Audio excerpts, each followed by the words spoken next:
Bom pessoal, a gente vai dar continuidade aqui na nossa explanação sobre a transferência, por condução do calor em duas dimensões e em regime permanente. Lembra-se lá, nas últimas aulas nós construímos toda a teoria e tal, em cima de um problema físico bem simples, de geometria bem definida, que é aquela chapa lá de dimensões 0 e L no eixo X e de dimensões 0 e W na dimensão Y. Também nós definimos essa variável auxiliar θ como sendo esse quociente, de maneira que nós poderíamos então escrever a equação da distribuição de temperatura de uma forma mais palpável matematicamente, certo? Obviamente, o problema poderia ser resolvido também se nós não definíssemos esse parâmetro aqui, essa variável auxiliar. Mas, em contrapartida, as condições de contorno já não seriam mais as condições de contorno que a gente chama de homogêneas, e sim condições de contorno não homogêneas. As condições de contorno não homogêneas geralmente elas devem ser avaliadas com um pouco mais de rigor matemático. Então, a definição dessa variável de auxiliar aqui reside no fato de que, definindo ela, nós mudamos as condições de contorno, que no nosso caso da placa lá eram inicialmente T1, T2 e assim por diante. Nós conseguimos então construir novas condições de contorno a partir dessa variável, que é 0, 0, 0 e 1. Então é muito mais fácil trabalhar com condições de contorno homogêneas do que as não homogêneas.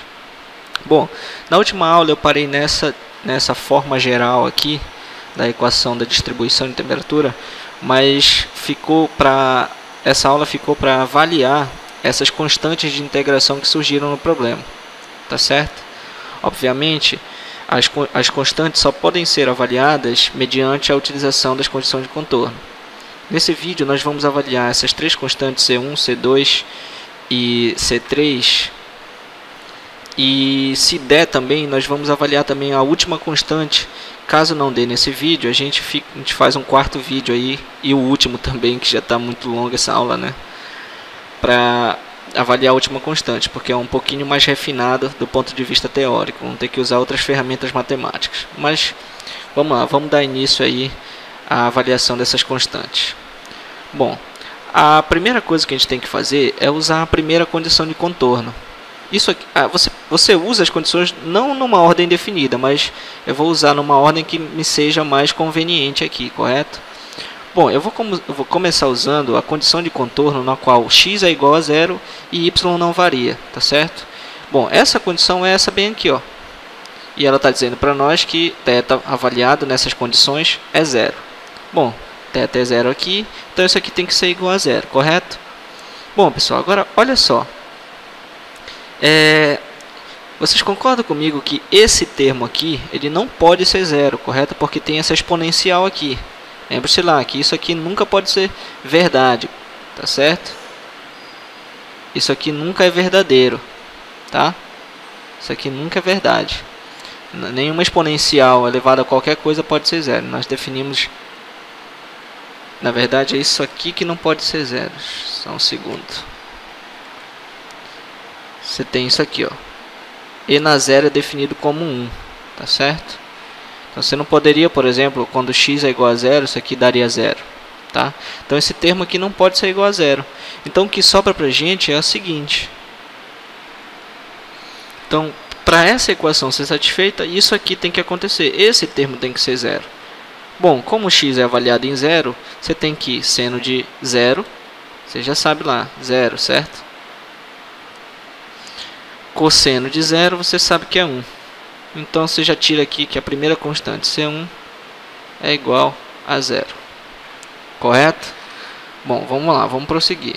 Espero que vocês tenham entendido essa passada matemática aqui.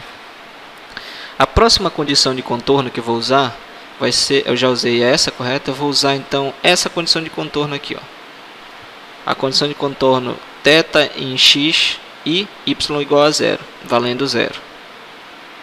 Bom, então, aqui é y valendo zero, desculpe, tá? É zero. Nessas condições de contorno, isso aqui tem que ser igual a zero, certo? Essa condição aqui.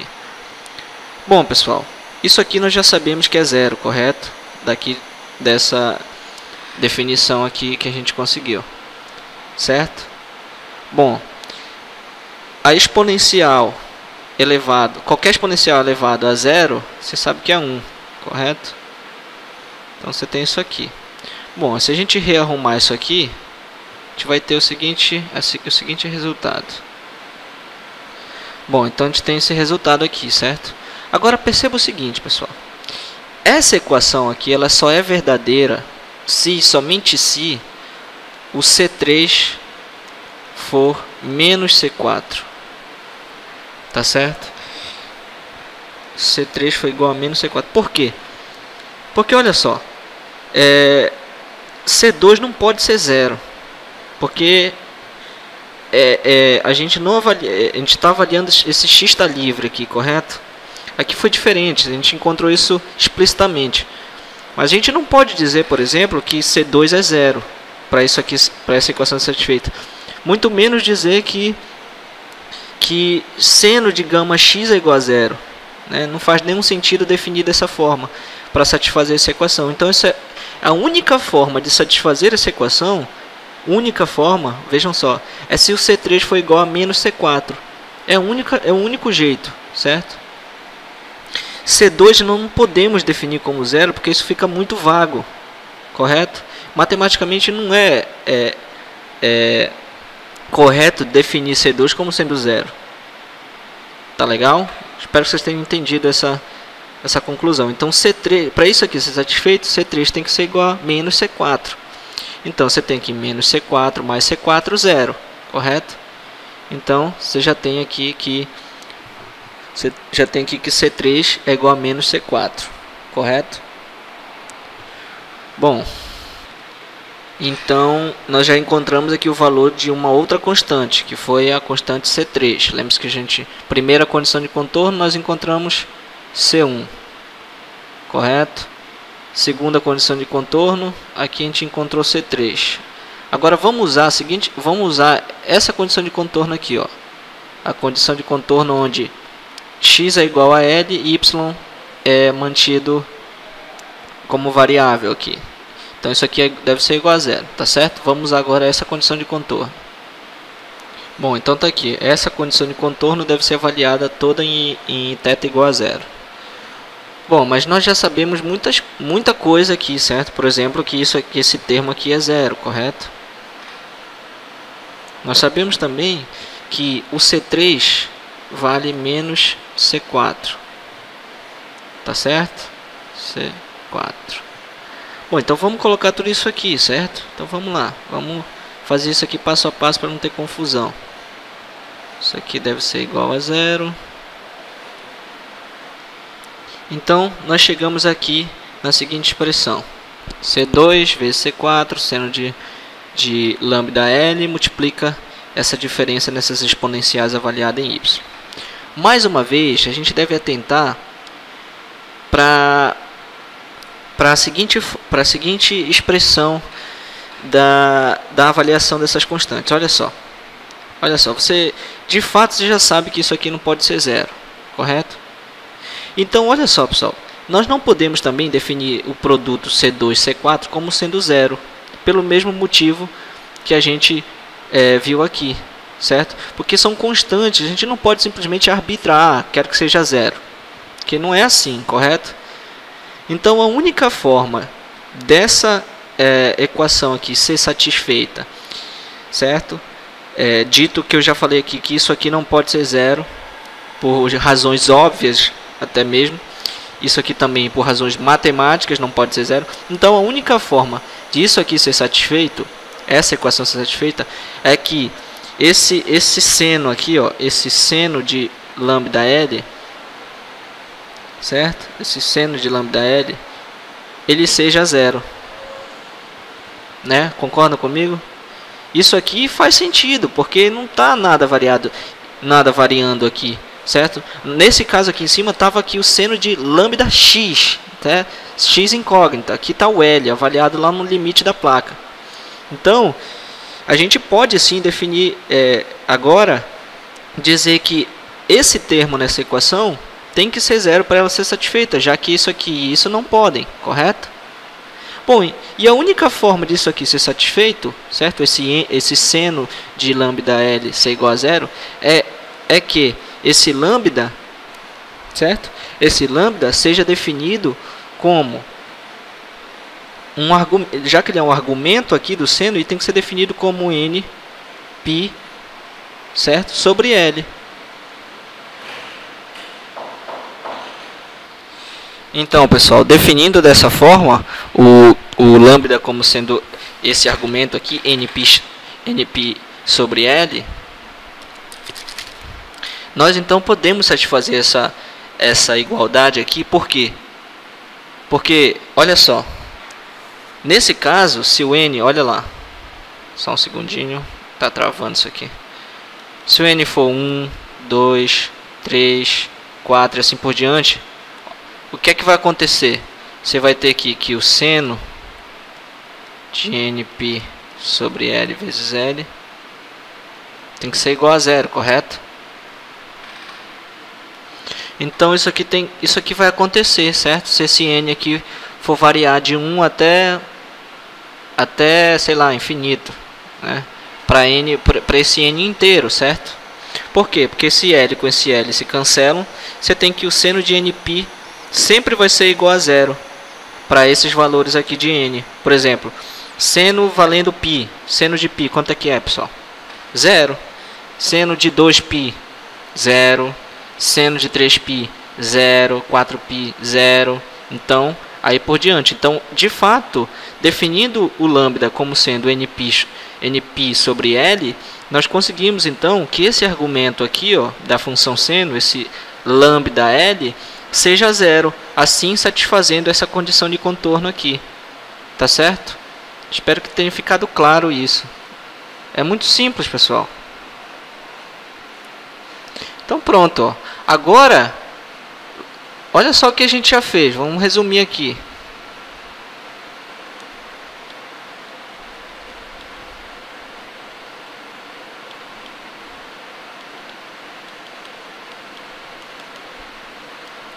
Correto? Então a gente já descobriu isso aqui.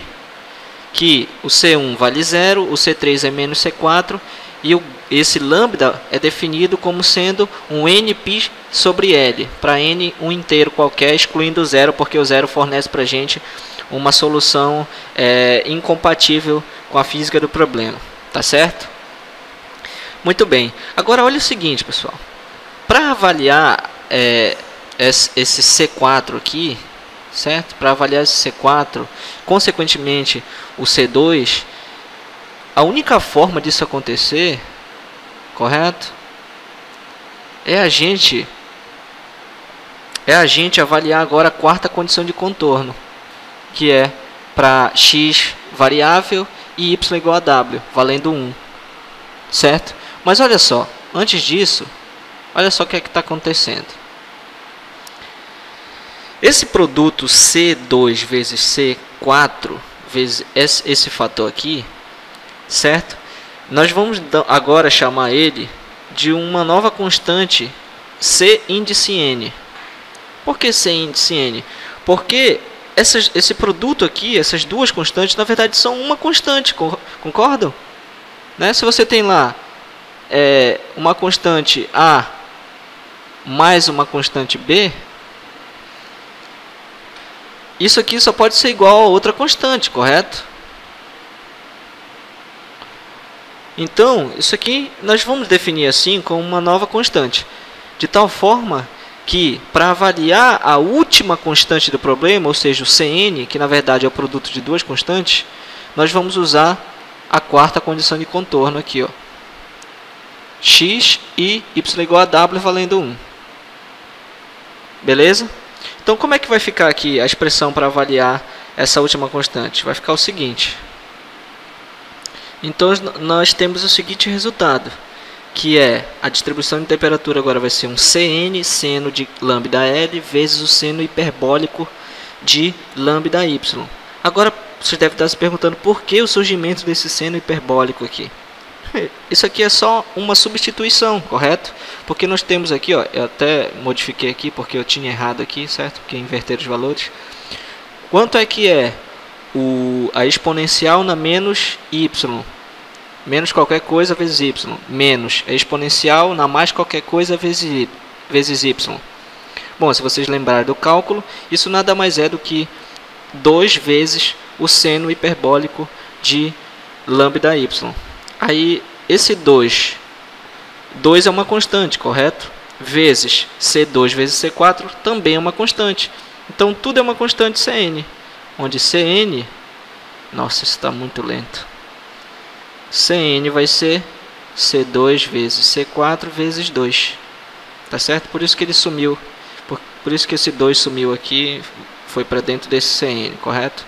Então, só essa substituição aqui, ó. Seno hiperbólico. Pessoal, 16 minutos já. O meu computador está super lento.